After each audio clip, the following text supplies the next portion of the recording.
Ngayong Kapaskuhan, tiyak na marami sa ating mga kababayan ang nagbabalak na mamasyalo magbakasyon. At para sa mga wala pang mapiling destinasyon, bakit hindi sumubok dayuhin ang preskong hangin at masarap na local delicacy sa Baguio City?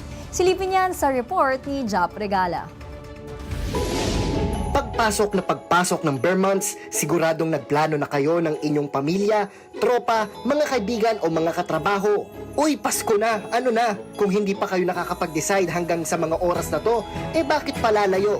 What if mas damhin pa ang Christmas weather sa tinaguriang summer capital of the Philippines, ang Baguio City? Paglapag pa lang sa Baguio, marami nang pwedeng gawin. Maaaring maglakad-lakad sa Burnham Park, umarkila ng bisikleta at magpawis sa kabila ng malamig na klima ng Benguet.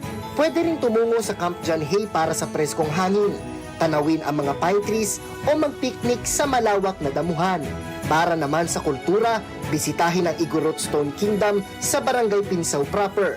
Paalala lang, maraming aakyatin dito, pero sulit ang tanawin at may tsansa pa na makapanood ng native Igorot performances. Matapos ang mahabang lakarin, may mga kalapit na kainan kung saan pwedeng tikman ang mga native delicacies ng Benguet.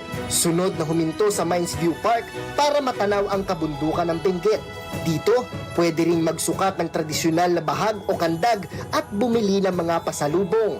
Ayon sa mga manininda, peak season ang bare months hanggang February dahil sa mga event tulad ng Panagbunga o Flower Festival.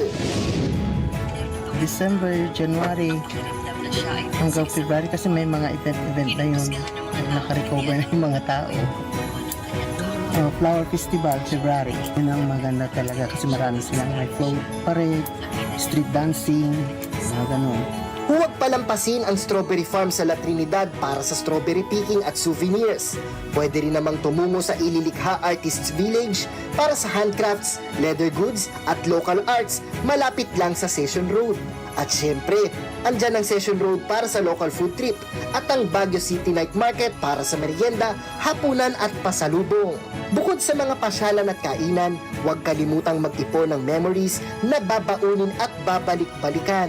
Paalala ng mga lokal, panatilihing malinis ang lugar at igalang ang lahat ng pinupuntahan.